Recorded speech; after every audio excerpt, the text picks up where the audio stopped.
McCracken County Fiscal Court. See what date over here? January 27, 2025. And Madam Clerk, call roll, please. Commissioner Broderman. Here. Commissioner Jones. Here. Commissioner Abraham. Present. Judge Clymer. Here. You off the prayer? Let us pray. Father, we thank you for the blessings of this day. We thank you for the opportunity we have to serve this county. Father, we just pray you be with us tonight as we deal with the issues of the business of the county. We just pray for the judge as he provides the leadership in the county and all that he does for us. We're so thankful for him. Father, we just ask you to be with our first responders as they perform their duties. Be with them and keep them safe. In Jesus' name we pray. Amen. Amen. Amen. All right, we stand and join us in the Pledge of Allegiance. Pledge allegiance to the flag of the United States of America and to the republic for which it stands, one nation, under God, indivisible, with liberty and justice for all.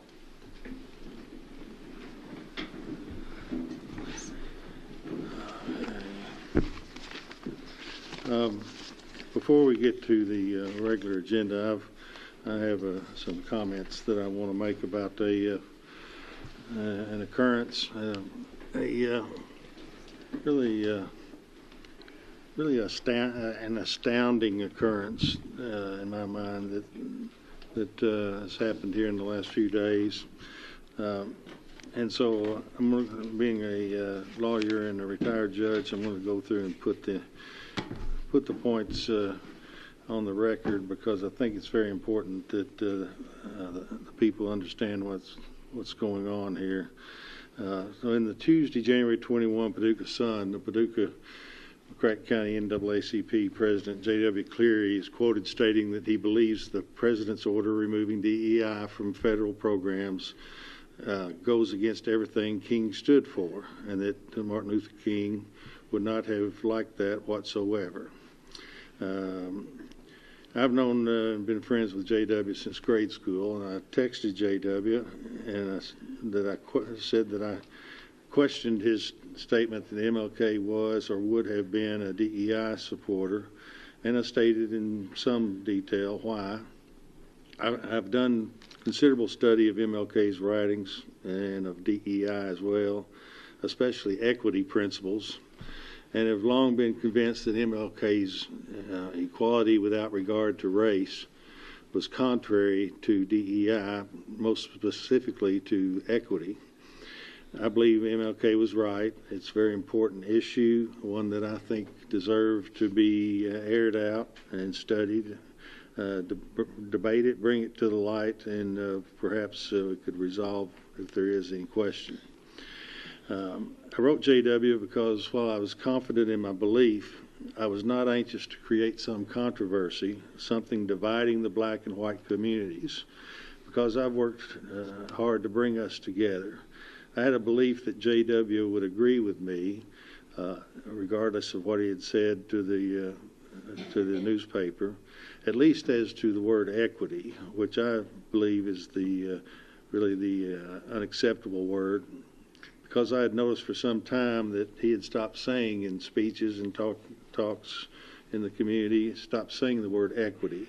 He was always addressing as positives the words diversity and inclusion, not equity.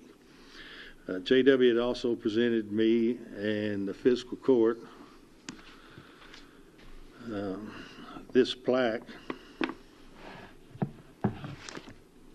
Fred Paxton Diversity and Inclusion Award, presented to Craig Clymer and McCracken County government.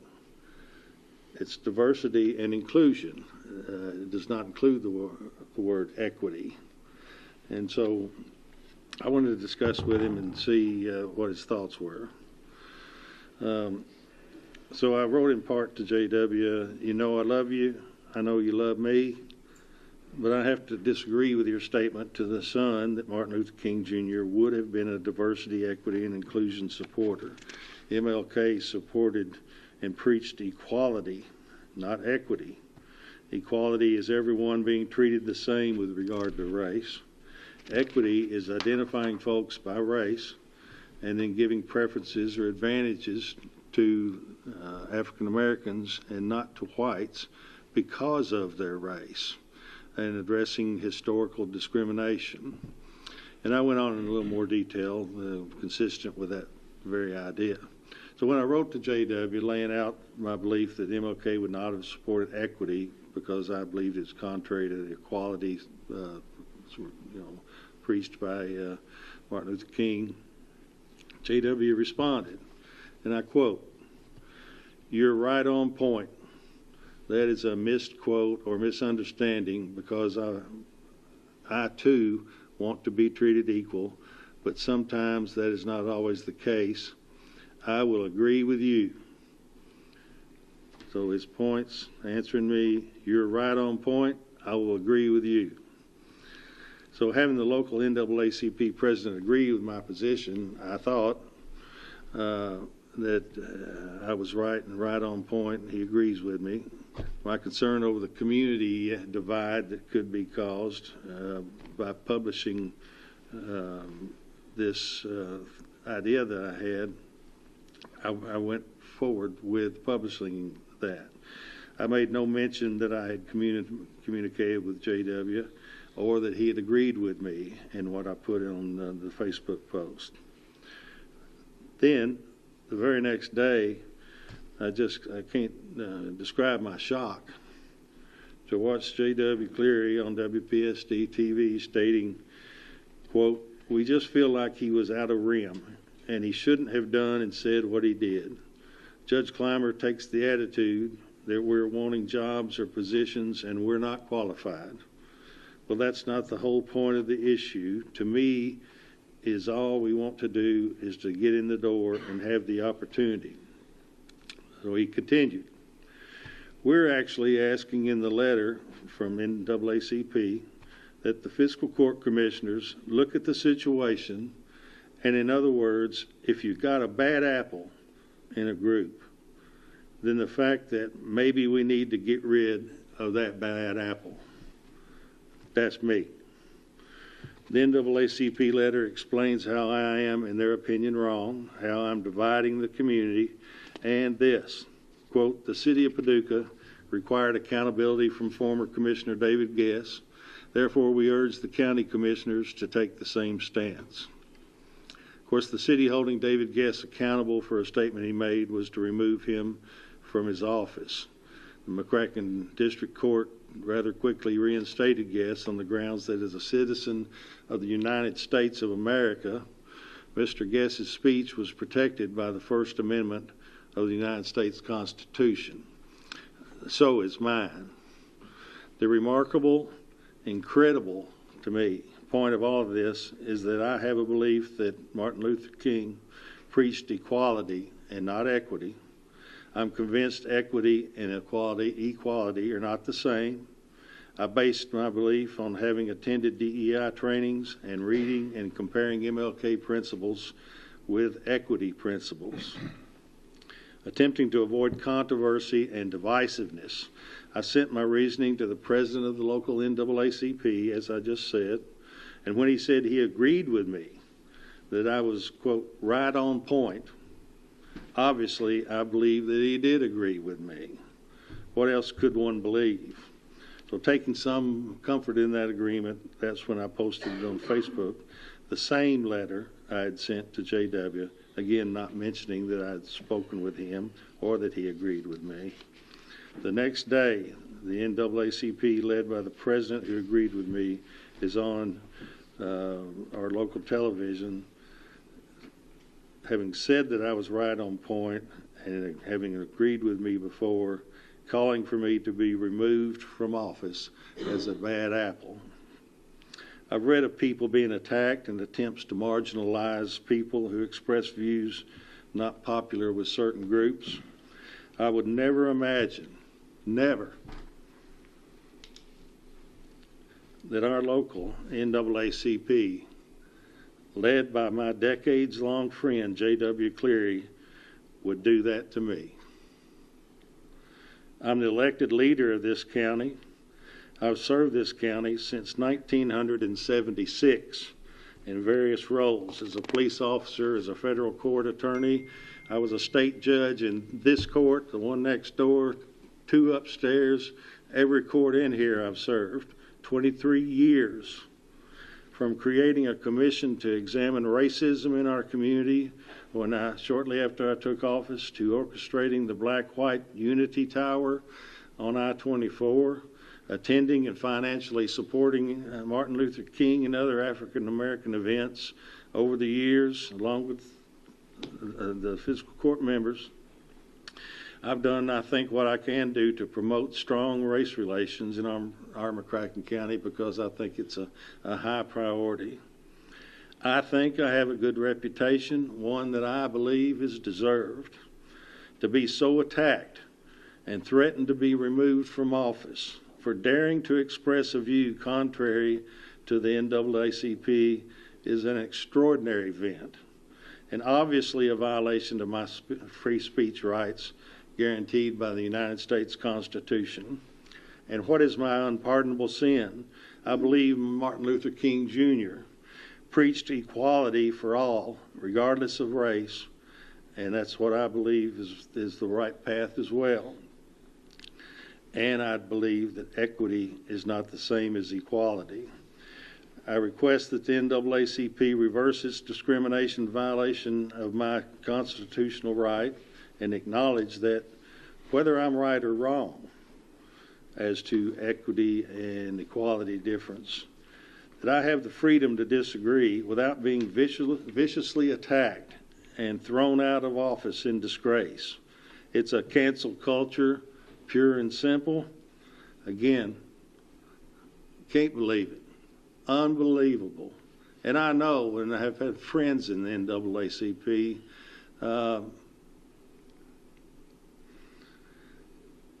I've read of it in the ultra liberal communities, but never dreamed I would see it here, and from a group that I have supported, that I respect and made, and many of whom I call friends.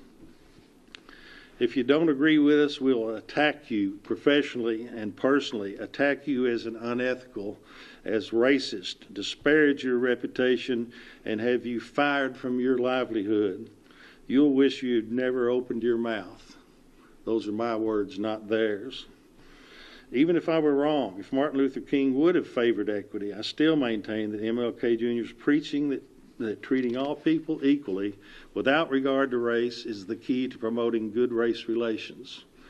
Does that justify my being condemned, attacked, and criticized and thrown from my elected office? But I'm not wrong.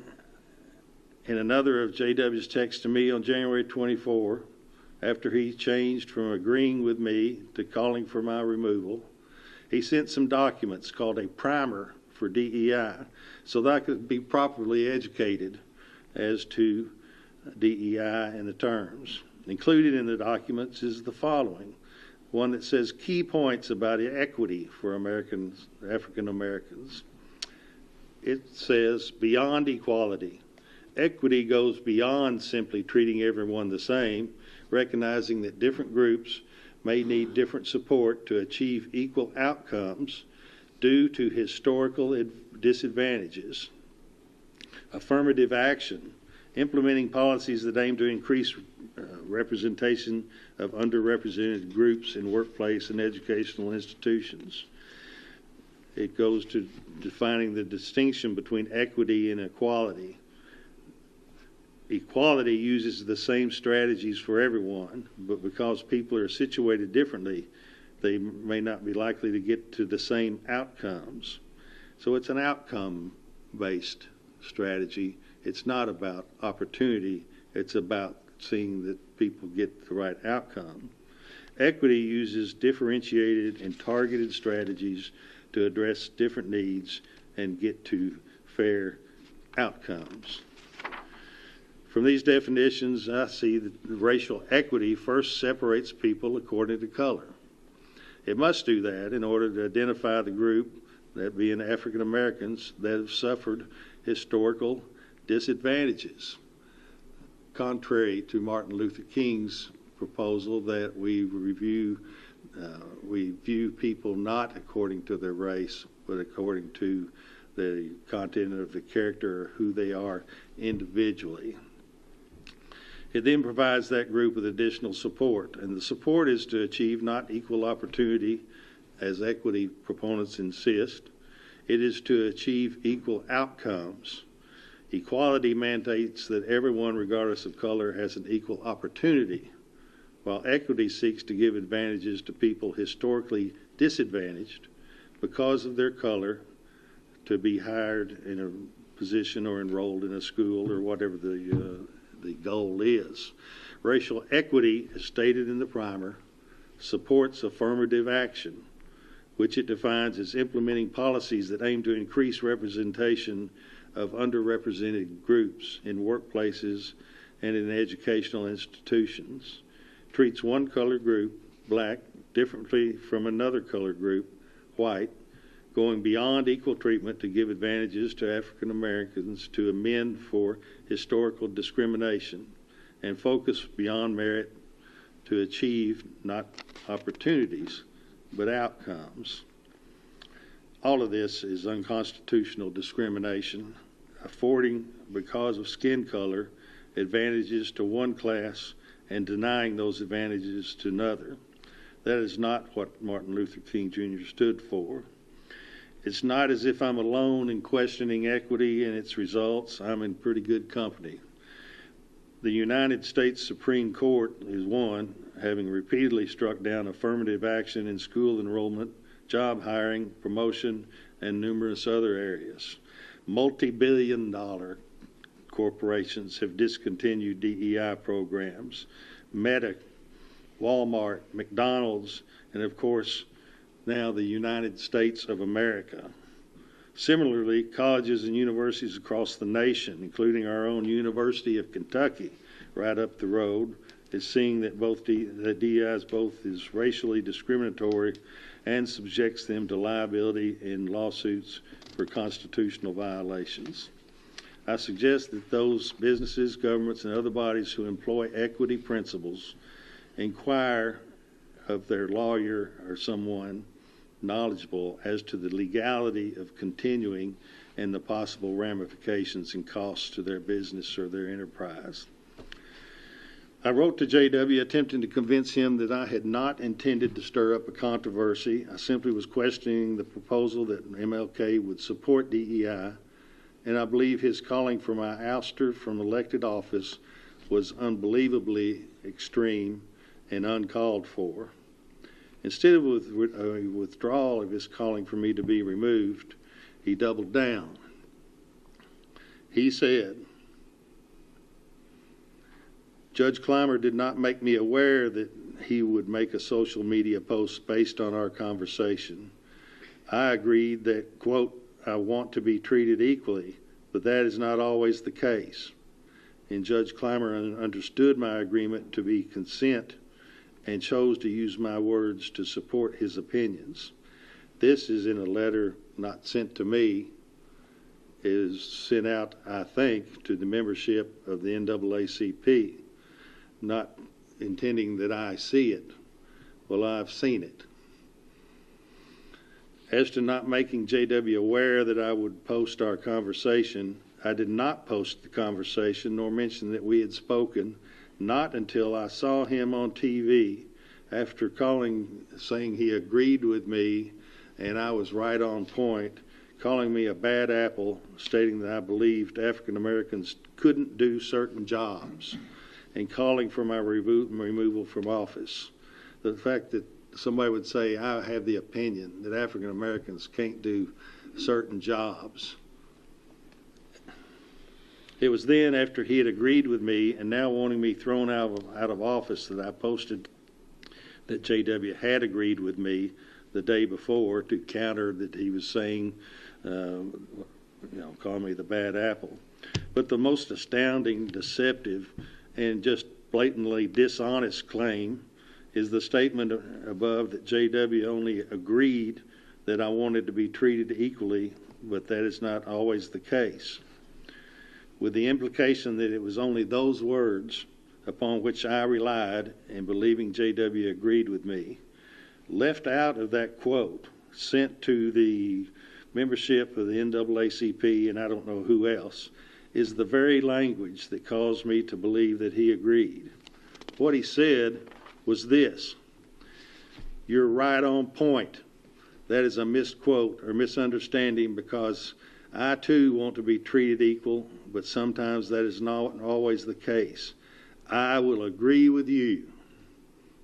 So the first of the sentence and the last of the sentence in the letter denying that he agreed with me omitted the words that clearly and undeniably stated that he did agree.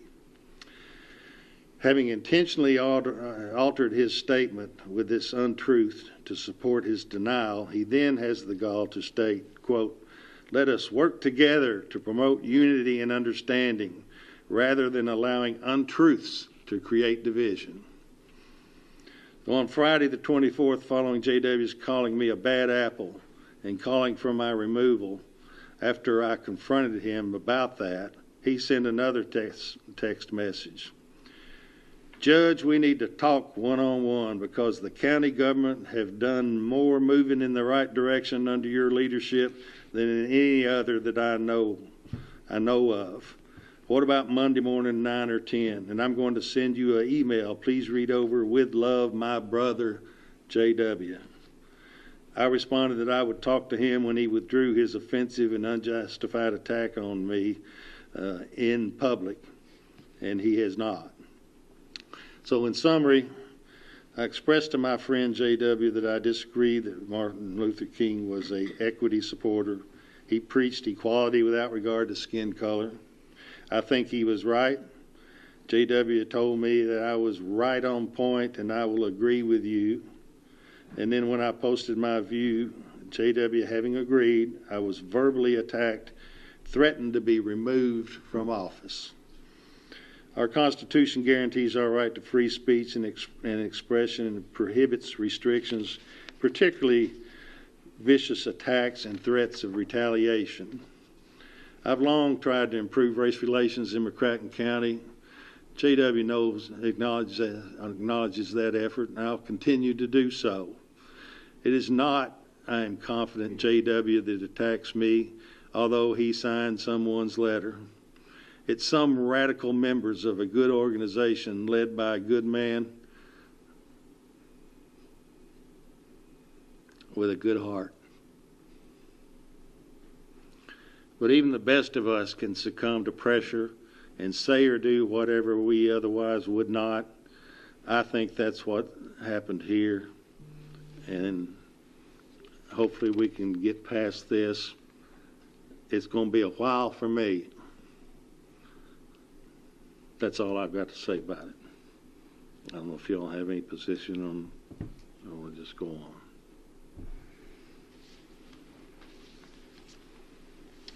If not, we'll go on with the agenda. Well, I want to thank you for your leadership to this county. And you're not a bad apple. You're a great county judge, and I appreciate your leadership. And I'm sorry that this situation is happening. And I believe if we all, you just insert a little kindness into what we're saying. This is a topic that needs more discussion, and it needs more inclusion.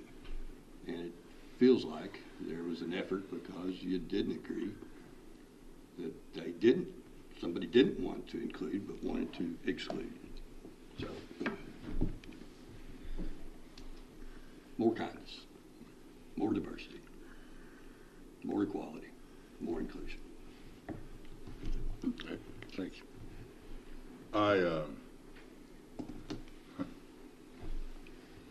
I've been in elected office for, goodness gracious, about 30 years almost. And every time I'm elected, I hold my right hand up, and I swear before God and everybody to uphold the Constitution of the United States. And since Martin Luther King has been the principal of what he meant, what he didn't want, what he would support, what he wouldn't. He said that if we're wrong, then the document is wrong. The document being the Constitution. And the challenge is, it's amazing to me, the challenge is the dream that he had. And that is for us to hold true to what those words said as individuals.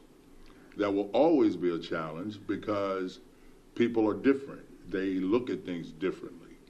You have a right to share whatever it is, whatever your opinion is on it. We talk about having a conversation. Well, if you sit down with someone across the table and have a conversation, there has to be some measure of trust on either side. So I did not take an oath to DEI. I took an oath to the Constitution of the United States. And having done that, it's been my experience that over the years, everybody that I encounter, I treat like I would want to be treated. And that's where it has to start. And we can meet and do all of those things. That's, I'll say this, Kate, you'd appreciate this. We all get in a room and that's the pep rally. Everybody's nodding their head across the table from one another. But when we leave the pep rally, that's when the game on. And what we do in the game is what matters. So the dream was that folks would be judged by the content of their character. We got some work to do on that as individuals.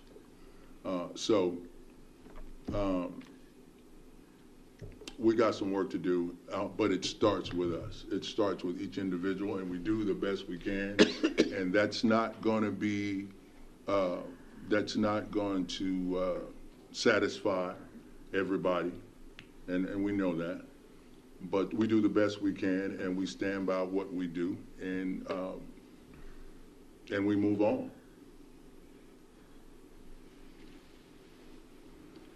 Yeah. I wanted to point out, if I could, that the judge has always been supportive of the NAACP and the African American community and the goals of the African American community. I think we need to remember it was the judge's idea. There was controversy over a rebel flag that flies in the eastern part of the county coming into the city, and the people that put that up have the right of free speech. There wasn't anything that could be done to take that down. They would argue what the symbol of that flag is, but for most people that flag has a certain symbol. It was a judge's idea to put a message on the water tower that's a few hundred yards away of United We Stand, with a black hand and a white hand shaking hands in front of an American flag to show unity. And it was a judge's idea to do that, and the judge worked to raise private funds to put that up there. So in my years of knowing the judge, which has been, I guess, back from when he started as a judge when I was a reporter, I've never seen any evidence of any racial animosity from him. So I hope we can work this out, because we have our leadership in the NAACP is strong, has always been good. I think we all would, for the most part, agree with their objectives and support their objectives. And I, like the judge, hope we can get through this and get back to JW being our good friend, and JW's done a good job over the years as the president. Yeah, thank you. Yeah. We're at a point in time, 10 years ago, there couldn't have been a public debate, well, maybe 20 years ago, there couldn't have been this instant public debate that seemed to occur in the last week. We now have the technology where we can type whatever we want, and the other person's not in the room, and we don't have to think about the consequences of the unkindness of how we phrase something. And the debate is a good debate, and there are interesting points on both sides that I do want to hear and read more about. not done with kindness, it just doesn't advance anybody's argument. So, All right, thank you. All right, go on to the consent agenda. It is ordered to approve the consent agenda for January 27th, 2025, McCracken County Fiscal Court. So move. Second. Any discussion? All in favor, aye. Aye. Opposed, no. That carries. It is ordered that the necessary cash transfers in the amount of $1,100,000 be made in order to pay county bills and payroll approved January 27th, 2025. Motion. second. Any discussion? All in favor, aye. Aye. Opposed, no. That carries. It is ordered to approve the voucher claims register from January 13th, 2025 to January 27th, 2025 to show county bills in the amount of $490,518.08 were paid. So moved. Second. Second. Any discussion? All in favor, aye. Aye. Opposed, no. That carries. Put on here for the bicentennial discussion just to see if anything we needed to talk about. It is, of course, this Friday. We joined in, as you know, with the chamber sharing. We moved it to the exhibition hall instead of the convention center because there's more room there. We believe that there will be a large turnout. The chamber event, they call it, I think, their Business Awards program, always is a large attendance. I think that our 200-year bicentennial celebration will bring people that are in addition to people who attend the chamber event. Word on the street is that Captain Virgil McCracken, who county was named after, will make an appearance. I don't know how he's pulling that off exactly, but been dead for a minute. But anyway, and so we have some things that are going on, and I think it'll be a nice event for us. Let's see, what was the actual date was the 15th. January 15, 1825 was the actual date. So we're going to just pass that a little bit. We've had some just mention of perhaps we want to do something. Winter's kind of a hard time to do outdoor stuff. It may be that come summer, at some point, we'll want to have some other ceremony or event or recognition. 4th of July perhaps would be appropriate, maybe not, but we can be open to that. One of the biggest things and one of the long game things that's going to come out of this is the bicentennial book. It's going to be quite a piece of work, a piece of art, I would say. The community has responded in strength in providing photos and stories and all kinds of historical memorabilia and things. It's going to be captured in that book.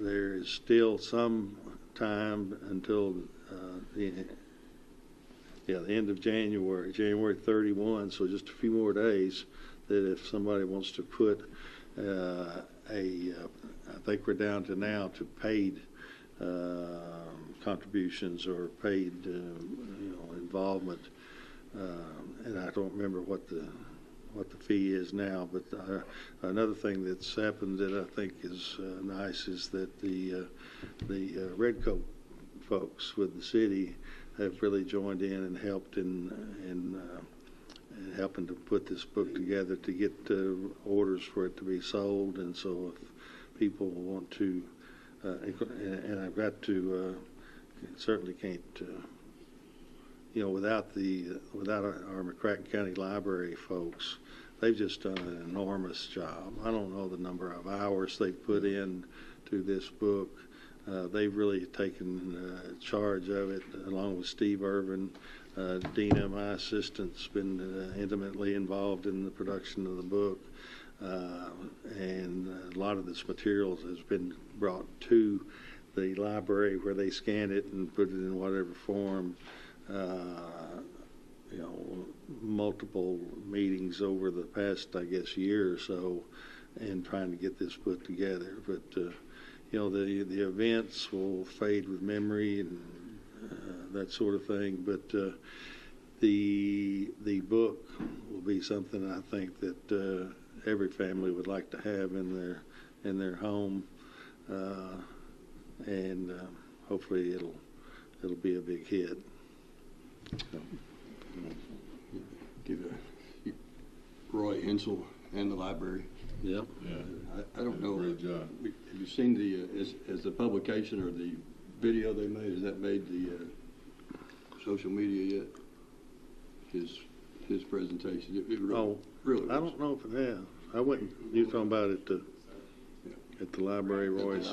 Yeah. Also, Say what? Brent Taylor, WKCTC's teacher, Right. has been integral in that as well. Well, Brent Taylor.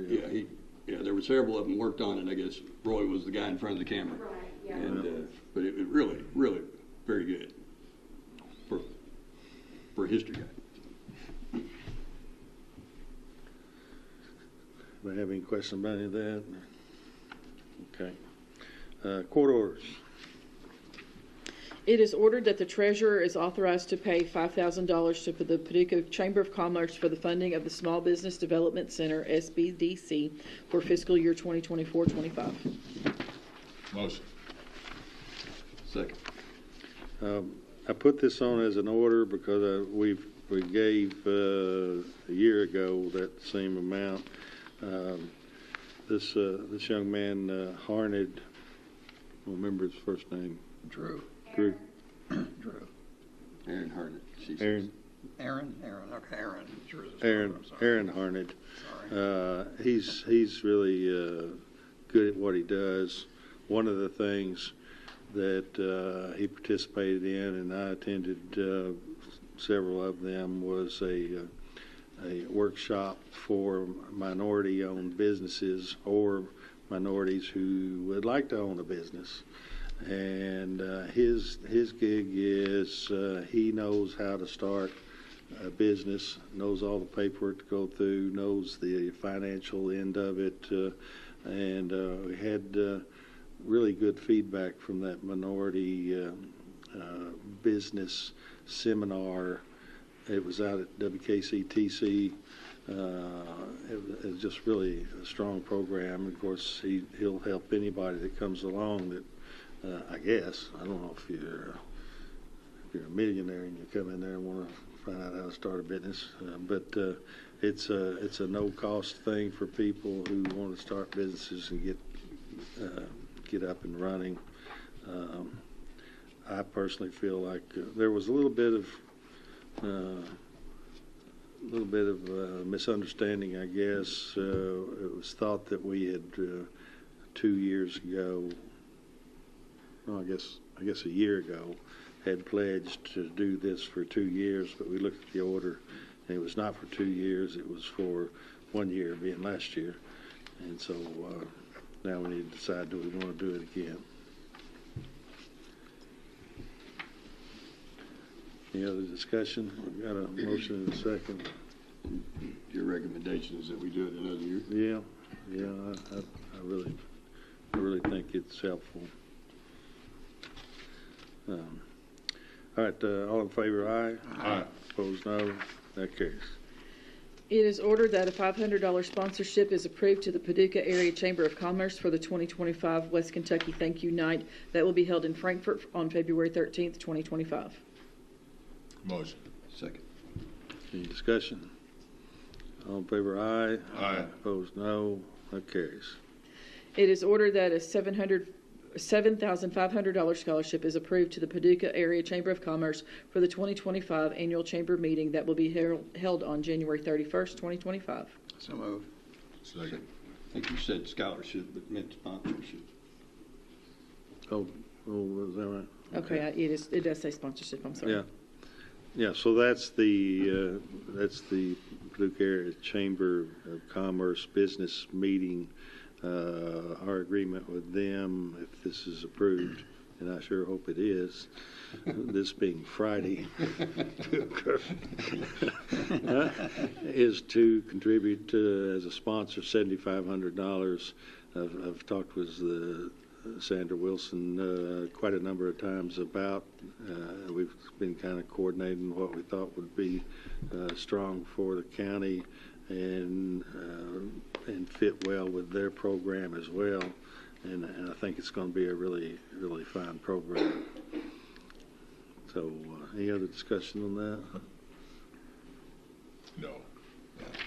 But it's more than we normally do because of the co-opting of the bicentennial celebration. Yeah.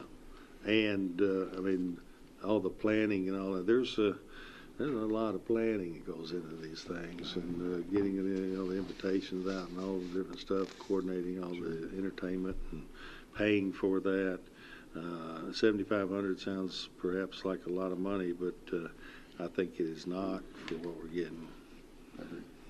And on the 300th anniversary, if we find out that we didn't like it, Yeah, we do something different. yeah. All right, all in favor, aye. Is that the clawback? That's the clawback. I vote aye. Aye. It is That ordered to carries. pay the city of Paducah $372,185 for the E911 fee collection for the period 12/1/2024 to 12/31/2024. Motion. Second. Can we get a ballpark of this? Is our third check. 1.1 million. 1.1 million. That's far. Thank you. Do you know how much the city's raised? Or have we discontinued payments to them from our general fund budget? I can't hear you. We have. Okay. All in favor, aye. Aye. Opposed, no. That carries. It is ordered to pay Mail It Express Incorporated $3,800 for the pre-postage on mailing the 2024 net profit license fee returns. So much. Second. Discussion.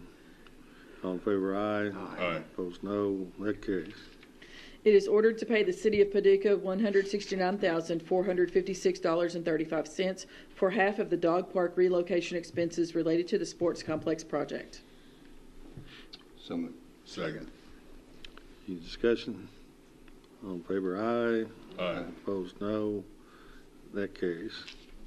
It is hereby ordered to receive and file sealed bids for the Paducah Sports Park Bid Package 3 food service equipment. The sealed bids were unsealed and opened at 3:30 p.m. on November 13th, 2024 in the courthouse. All bids were taken under advisement. So move. Second. Any discussion? All in favor, aye. Aye. Opposed, Aye. no. That carries. It is hereby ordered that Avanti Service Restaurant Solutions will be awarded Bid Package 3 food service equipment for all materials and installation of food service equipment to be used in the Paducah Sports Park in the amount of $663,892. Avanti Restaurant Solutions was selected on the basis of being the lowest and most responsive bidder. It is further ordered that the Judge Executive be authorized to enter into a contract and sign all necessary documents for same, and the Treasurer be authorized to pay invoices. Motion. Second. Any discussion? All in favor, aye. Aye. Opposed, no. That carries. It is hereby ordered to approve change order number 1 with A&K Construction in the amount of $999,000 to construct the championship field at the Paducah Sports Park. The original contract amount was $47,771,838.83. The total new contract amount is $48,770. $48,770,883.83. There's move. not a comma in the right spot. Second. Any discussion? What, have we seen a plan? Good evening, Judge and Commissioners. Jeff Cantor, PFGW Architects, for the project. Yes, the plan here for the sports, or for the championship field, is exactly the same as it was when we released construction documents back in middle of last year. Through that process, we created a list of items that were removed from the project, some permanently, some temporarily, so that we could get the project within the specified budget. The championship field was one of those items that was removed, but it would be the first item to come back in. The championship field does impact the pro forma and the business plan for sports facilities companies. So yeah, this is just essentially turning back on that portion of the project. Well, all right, I remember a championship field, and I remember had the grandstands with it. But Yeah. So you get a picture of it? I don't. This is it's with the removal of the grandstand, we're currently working on design concepts for that portion to replace the grandstand and what that looks like between the parking lot and the championship field. But the championship field is just the same as it was. It will accommodate full-size baseball field, softball field, up to 3 small softball fields or baseball fields. I mean, I get all. Yeah. It's going to be a rectangle. Yeah. But I don't remember what makes it look more champion-like than the other Some fields. of the amenities around the perimeter of the without field, the grandstands. dugouts, the backstops, a little more use of brick veneer masonry in that area. And then it is a larger diamond field that does have, if you can picture the right field fence extended out further to accommodate a full-size soccer field. So it serves as championship field for baseball, softball, and soccer, or any other rectangular field sport that could be played out there. Jeff, is the lighting package is also upgraded? Yes, yeah. It's the same lighting package. We chose not to accept the championship field light show package. I don't know. Have y'all seen it? No, I haven't. It won't be hard to get along with, but I remember saying I wanted to see it before I voted on it. Okay. And I All want right. to see it. Okay. But that's just me. Well, is there a time restraint on, do we need to do this now, or? The bids are good through the end of this month. We requested an extension to the end of January for, no, we didn't. No, I'm sorry. That was something else. I'm getting confused. No, there's no rush to do this tonight. Steve, do you want to speak to this? So the championship field is the same as you saw improved before. The only missing element that we haven't brought to you is what goes between the parking lot and the championship field. And we have been working on that schedule for what that's going to look like. And I can't remember what you told Steve, but that's a next month kind of item. Because no, you have not seen that or approved that publicly. But the championship field itself is in the same location and is of the same design as you saw previously and approved previously. We liked it, couldn't afford it, took it out, made it a regular field. No, we just took it out, period. We took it out Yeah. because we were managing to a specific number. As we did our round of borrowing, we increased our amount. The city of Paducah agreed to do the same. And so this puts it back in. And I would add, refreshingly and somewhat surprisingly, when we took it out at about 2.2 million, and it goes back in at about the same number. So could have seen an opportunity for the contractors, the lighting, turf, and A&K to do some profit taking. They did not. I recommend approving this and doing it tonight.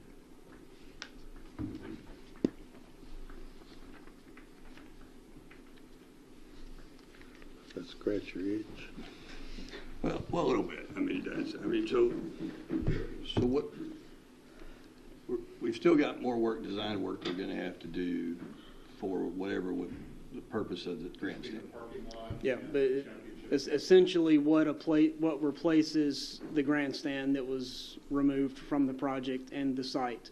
That concept, we received revised concepts today. That is under internal review, and we expect to, within the next month, bring that to the bodies that need to approve the concept, so we can move into final construction documents for that. And there wasn't. Was there any discussion of? I mean, I sort of thought once we decided not to do the grandstand, we would go back to the field. But look, I thought it would come back all at one time, frankly. Right. Yeah. The grandstand, and I think that was our hope, but just the way things were fleshing out, the championship field because it was no change from what was approved previously, what was approved at every level, and what was actually bid when the project was bid. There's no changes to that, so this was just an easy one to bring back because there are no design changes to that.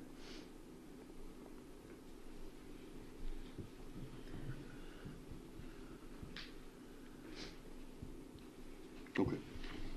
Any other discussion? All in favor, aye. Aye. Opposed, no. That carries. It is ordered to approve change order number 1 with Musco Sports Lighting LLC in the amount of $165,525 for the lighting at the championship field at the Paducah Sports Park. The original contract amount was $2,264,475. The total new contract amount is $2,430,000. Motion. Second. Any discussion? All in favor, aye. Aye. Opposed, no. That carries. It is ordered to approve change order number 1 with Sprint Turf LLC in the amount of $772,492 for the artificial turf, the championship field at the Paducah Sports Park. The original contract amount was $6,321,087. The total new contract amount is $7,093,579. So why is this? What was the change order? I mean, This is the way we had 3 different bid packages that went out. One for site work and the buildings and all of that. We had one for the field lighting itself, and then one bid package was all the artificial turf for all 10 fields. So the Sprint Turf one is just for the artificial turf and all the associated work that goes along with that, base material, drainage, curbing, and all that, just for the championship field. A&K's was for all the backstop fencing, shade structures, sidewalks, site grading for that up to a certain level.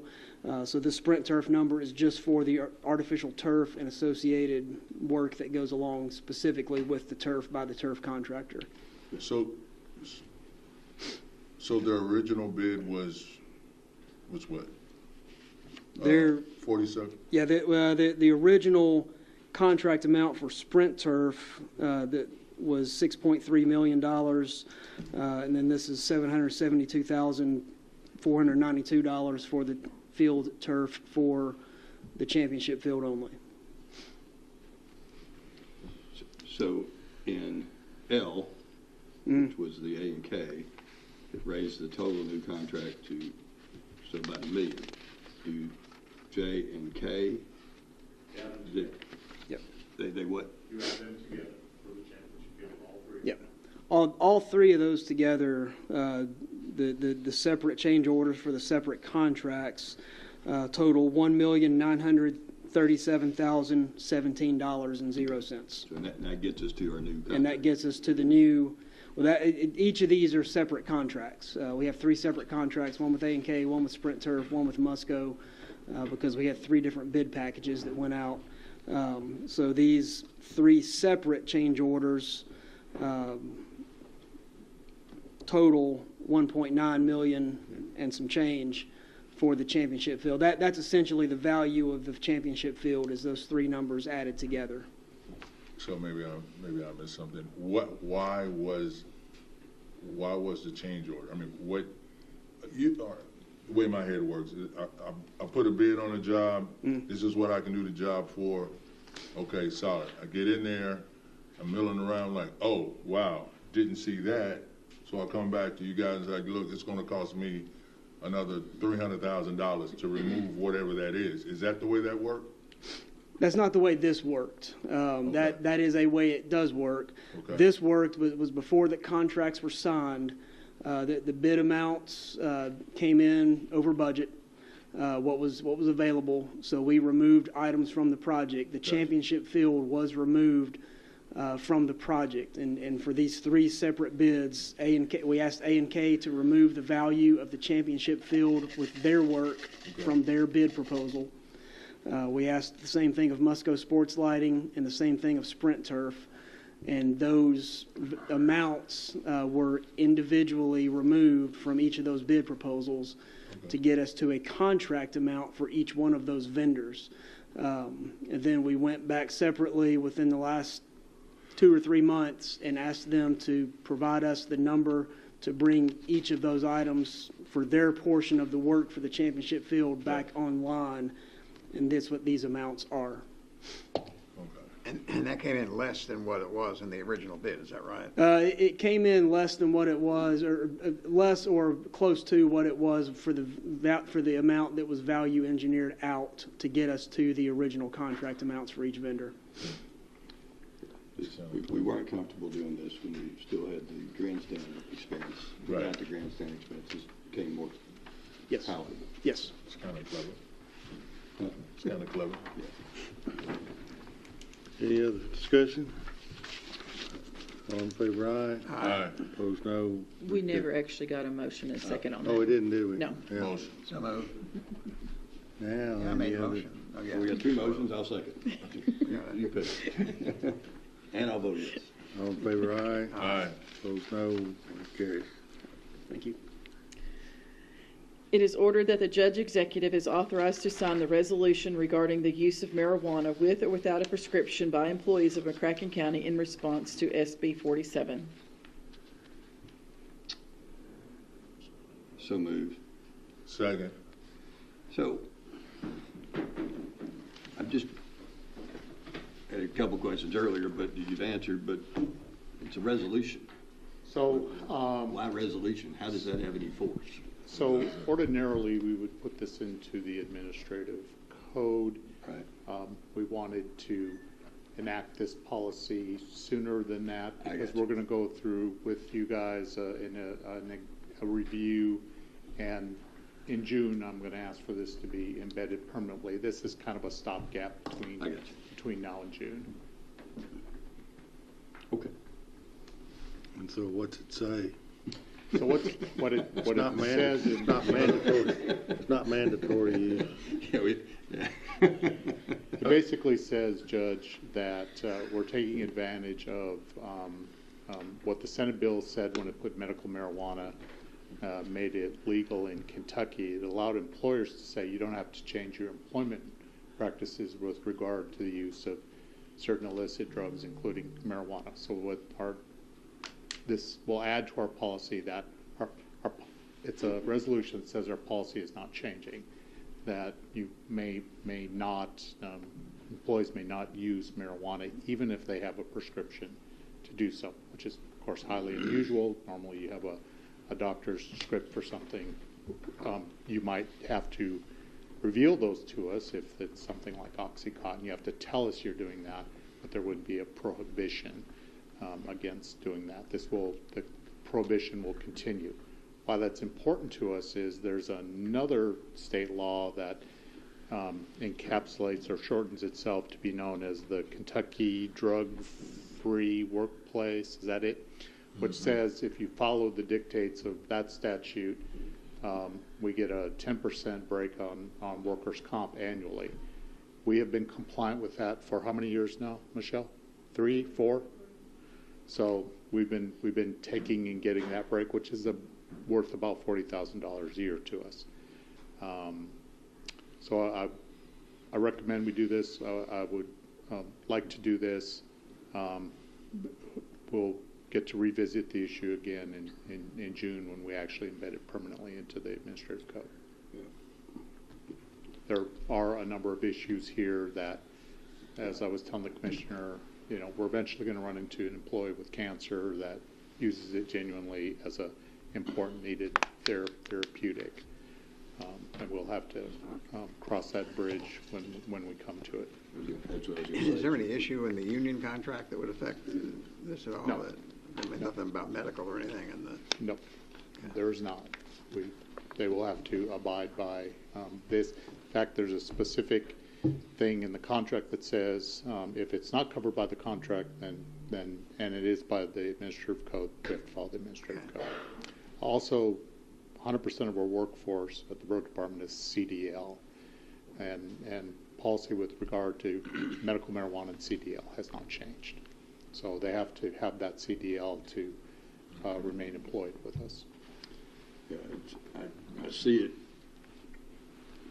creating problems down the road, but I want the discount. We talked about it in our office a little bit, Commissioner, and the ADA is, protection for most people, but it's a federal law, and since marijuana is still illegal federally, there's no protection under the ADA. So since the state law allows the medical marijuana, it's the only thing that allows it to be used by people. If the state law says employers can prohibit it, we felt like there's not a liability exposure since it's banned federally still. Yeah. But if we were to do this for bourbon, it wouldn't fly. That's right. Yeah. Check that out. So, but I want the discount. And commissioners are not employees, so you're still good. That's great.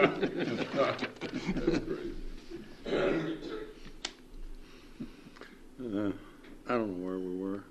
We need All in to favor, vote. aye. Is that where we are? We need to vote. All in favor, aye. Aye. Opposed, Aye. no. That carries. It is ordered that the judge executive is authorized to execute the amended memorandum of understanding between the fiscal court and the McCracken County jailer. The amended MOU allows for additional funds from the jail to pay for medical expenses. Motion. Second. This is just a simple increase in the amount of money from... It's not simple. It's a large amount. It's $320-some thousand for across the board salary adjustments. There's another $52,000 for a vehicle replacement. The $52,000 is a one-time expense. The payroll issues are permanent and ongoing so long as David Knight is the jailer and has funds sufficient to cover this. So it's really up to the jailer whether or not that becomes a permanent part of the pay structure. I appreciate and applaud his efforts and Chief Deputy Stephen Carter for recognizing they have sufficient funds in the commissary account, and this by them paying more medical bills, which is purely a fiscal court obligation. This makes it possible for us to do something for the employees of the jail, which are historically the lowest paid people. So, is this tied to an F-250? What's that? Is it tied to an F-250? It's tied to an F-250. Yes. In the next order, we're That's buying an F-250. the next one, yes. So, yes, so it's tied to the next order. There's no purchase of if this order doesn't go through.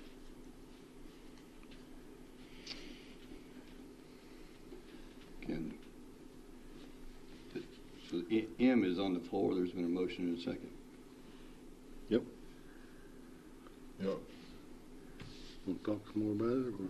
Well, so what's the F-250 for?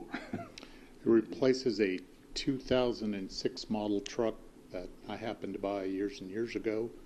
that's used for maintenance activities, including the roadside activities they do at the jail. So the 250 reason is because trailers. Gotcha. And it's a crew cab because we put inmates in. We carry more people than we ordinarily do in the vehicles. Okay. And this is in part why our exits look a lot better. Yeah, if you haven't noticed how good the exits look, full credit to the jail for getting that done and then negotiating that contract with state government. Okay. And your idea. Now I'm all for it. Anything else? All in favor, aye. Aye. Opposed, no. That carries. It is ordered to purchase a 2024 Ford F-250 Crew Cab 4x4 for $52,174.80 through the state price contract from Frankfort Ford for the McCracken County Jail. It is further ordered to authorize the treasurer to pay invoices related to the same. Motion. Second. Any discussion? All in favor, aye. Aye. Opposed, no. That carries. We do have a need for an executive session. I've got a question before we do that. Okay. What's the status? I haven't seen a response to Commissioner Jones's letter from a couple of weeks ago. What's the status of that? Is there any response to it? Or maybe Commissioner Jones has received one, but we haven't seen it.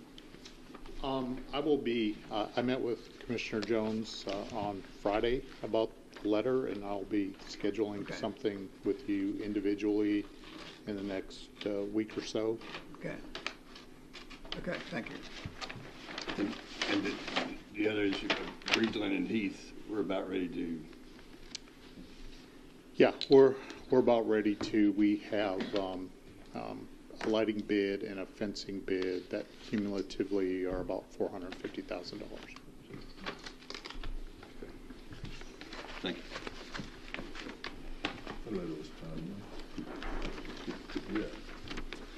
So we need a motion to enter into executive session. This would be for the purpose of discussions with our county attorney for legal advice on the issue. So move. Second. All in favor, aye. Aye. Opposed, no. That carries. How about we would have no business once we get out of executive session. Is there a motion to adjourn now, to adjourn when we come out of the executive? Second on that? Second. All in favor, aye. Opposed, Aye. no. That carries. So we'll go into executive session. We won't come back into session in this court. We'll just be gone. All right.